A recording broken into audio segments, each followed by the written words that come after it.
Questa mattina percorriamo pochissimi chilometri verso sud per raggiungere un altro pittoresco tratto di costa cornica.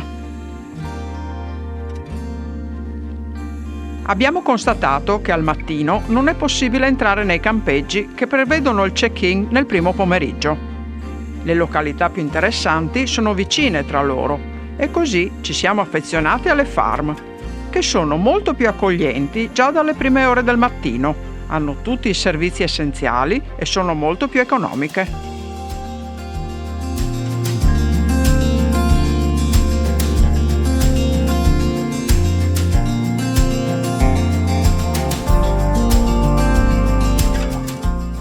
Sistemato il camper su un ampio prato non molto distante dalla costa, ci incamminiamo verso l'obiettivo della giornata, il faro di Travor's Head, sulla punta di un promontorio che si protende verso l'oceano.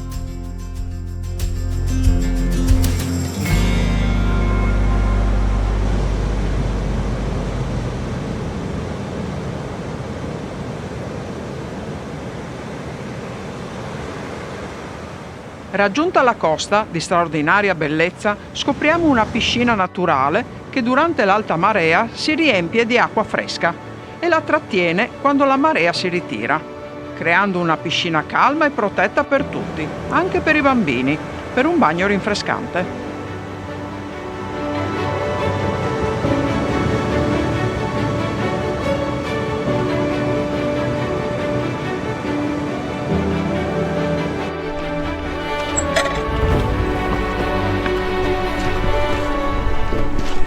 Riprendiamo il Southwest Coast Path che abbiamo a tratti già percorso nelle precedenti località visitate e ci dirigiamo verso il nostro obiettivo.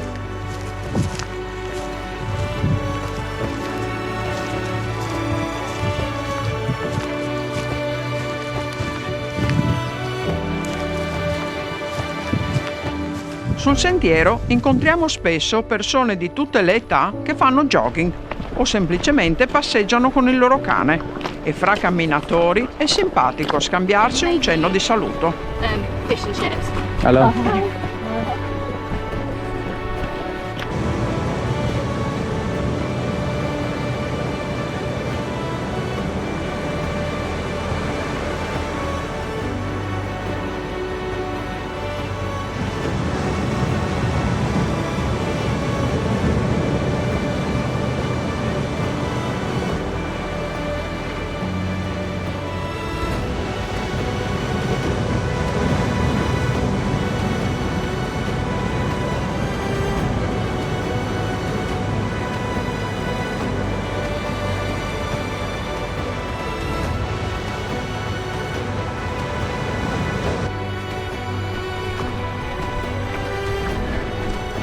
Hey. Noi invece assaporiamo con calma quello che ci riserva il sentiero. Ci fermiamo spesso ad ammirare il panorama e dopo una mezz'oretta raggiungiamo Arling Beach, una delle spiagge più belle e popolari di questa costa della Cornovaglia. Scendiamo dalla collina per immergerci in questo ambiente naturale protetto dalle dune. La sabbia dorata arriva fino al mare cristallino e in alcuni punti lascia scoperte le rocce nere, tipiche della zona, a cui è bene fare attenzione.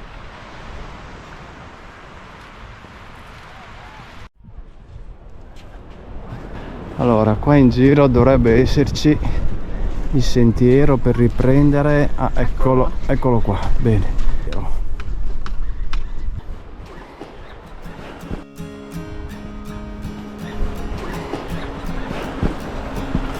Riprendiamo il sentiero che si snoda tra la fitta vegetazione di un verde intenso, che contrasta con il colore turchese del mare.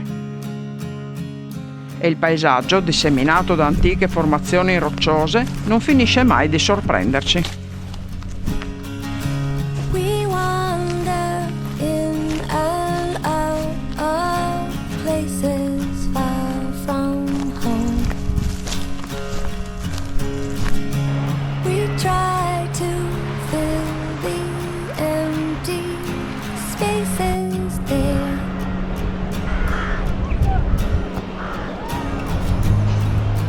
Many come and go.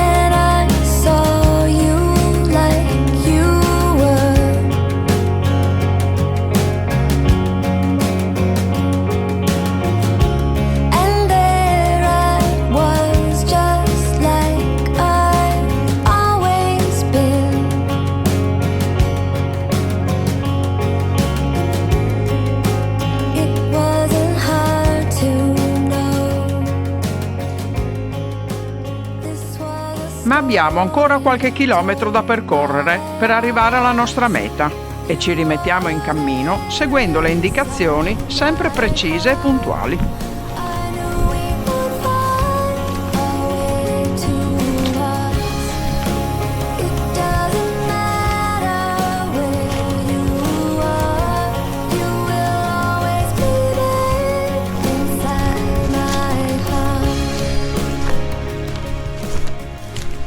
Sulla punta di un promontorio battuto dal vento, il faro di Traver's Head, alto 27 metri, è una sentinella bianca che da oltre 175 anni guida le navi verso la costa insidiosa della Cornovaglia. Fu acceso la prima volta nel 1847 e nel 1995 è stato completamente automatizzato. L'interno del faro non è visitabile, mentre le casette dei guardiani, che oggi non ci sono più, sono stati trasformati in alloggi per le vacanze, dove godere in ogni angolo di vedute straordinarie.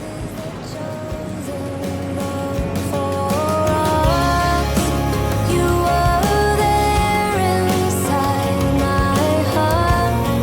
I knew we would find a way to us.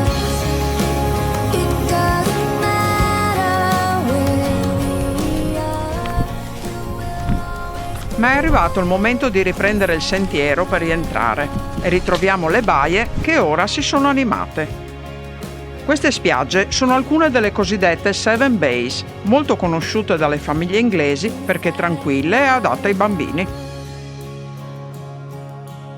Avevamo già notato in lontananza un grosso buco sulla collina che ci ha incuriositi. Si tratta del Trevon Round Hole, un'impressionante voragine profonda 25 metri, che si è formata a causa del crollo di una grotta marina. L'azione delle onde per migliaia di anni ha eroso la roccia, portando al collasso la volta della grotta e creando il buco che collega la collina al mare sottostante.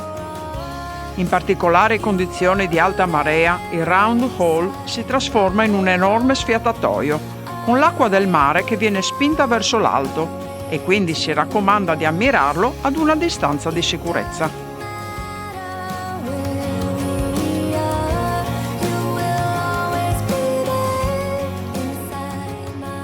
Rientriamo alla fattoria che nel frattempo si è popolata di campeggiatori inglesi con le loro tende colorate e salutiamo questa intensa giornata che la natura ci ha regalato.